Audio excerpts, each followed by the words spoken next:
Good day, folks. A little bit of a different topic for today's video, and that's looking at motorcycle builder Billy Lane. But first, we need to look at this week's viewer bike. This is Big Bad Ben's 2020 Fat Boy from South Georgia in the good old US of A. This bike has a Stage 1 tune, Vance & Hines short shots, 14-inch apes with 2-inch risers, and a Viking swing arm bag. And that is one nice bike, Ben. So thanks for sending that in. And if anyone else would like to see their bike on the channel, send me a pic. My email address is in the description to the video. So as I said at the start of this video, it's a little different topic today, as I usually do videos on bikes rather than people. But I was watching a two-part video called The World's Fastest Fat Boy on Billy Lane's YouTube channel, and it got me thinking about the guy. Now, I remember hearing a lot about Billy during the early 2000s chopper craze, but I don't think that people knew him quite as much as they did, say, someone like Jesse James or the Orange County chopper dudes. He's a very polarizing guy based on the types of bike he built and his legal issues, and I'm not here to give my opinion on that, just to have a look at what he's done. So Billy was born in 1970 in Miami, Florida. He went to Florida State University, and that's where he earned a Bachelor of Science degree in mechanical engineering. He started to get a lot of attention after being featured on the Biker Build-Off series on the Discovery Channel. And I specifically remember the episode in 2003 where he went head-on against Indian Larry, and the two rode their bikes that they built to Sturgis. And also I remember in an episode where he went against Russell Mitchell of Exile Cycles, his gas tank leaked and his bike actually burned on the side of the road. Also, if I'm not mistaken in that episode, I believe that when the police showed up, he was found to not have a valid license. But more about his further legal issues a little bit later. Now, the main thing that I remember that really caught my attention was the Hubless Wheel that Billy came out with. That kind of blew my mind at the time. I'd never seen a bike that had no rear axle. It almost looked like something from the future at the time. The very basic design, and I'm probably going to butcher this, was a rear wheel with a large bearing attached to the left side, and then a large sprocket was attached to that, which would actually be chain driven. Now, as you can tell, I am definitely no expert, but there are videos online where Lane himself explains his design better than I ever will. But at any rate, it was pretty innovative for the time. As for the bikes themselves that he built, the choppers, they tended to be long, stretched hardtails.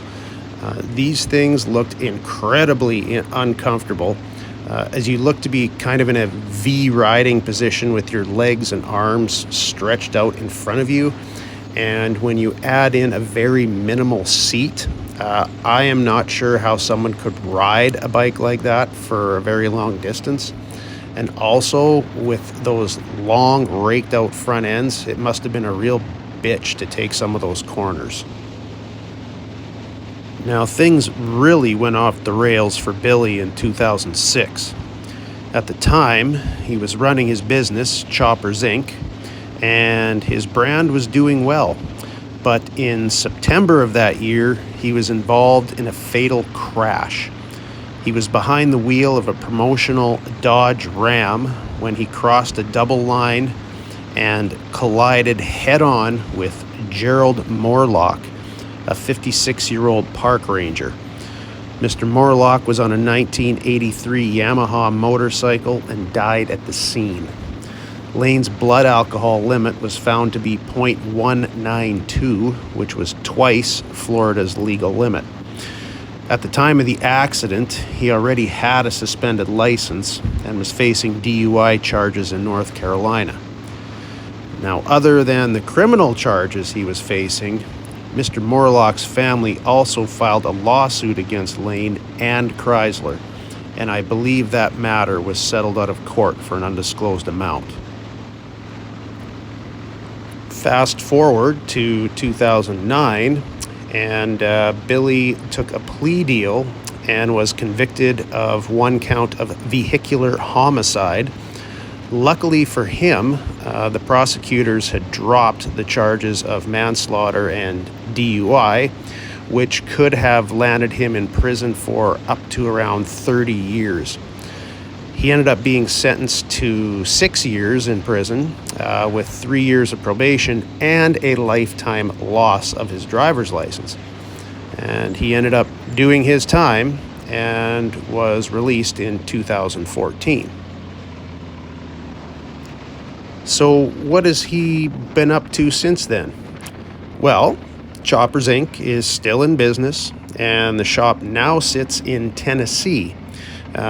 He also put together a race series called Sons of Speed, which is inspired by the old board trackers from about 100 years ago. He's also married with 3 children, all girls. As for the crash in 2006, he says he takes full responsibility and deserved the prison time he got, which I agree. And he also says that he still stays in contact with the deceased's family. So Billy Lane seems to be quite a polarizing figure in the bike world, actually still to this day. He's kind of a little bit like Jesse James. You either seem to love him or you hate him. And I really have no opinion on the matter. I've never met the man, and I'm not going to throw stones in a glass house. Now, I've never got a DUI or accidentally killed anyone. However, in my younger days, there were definitely times where I got behind the wheel or behind the handlebars after having one too many. One thing I can say is that the man has a ton of motorcycle knowledge to share. So if you're into choppers or old bikes and motors in general, give his channel a watch. Anyway, that's it for today. And if you're out on the town today, think of Billy Lane's story before you get behind those handlebars. Anyway, we will see you in the next one.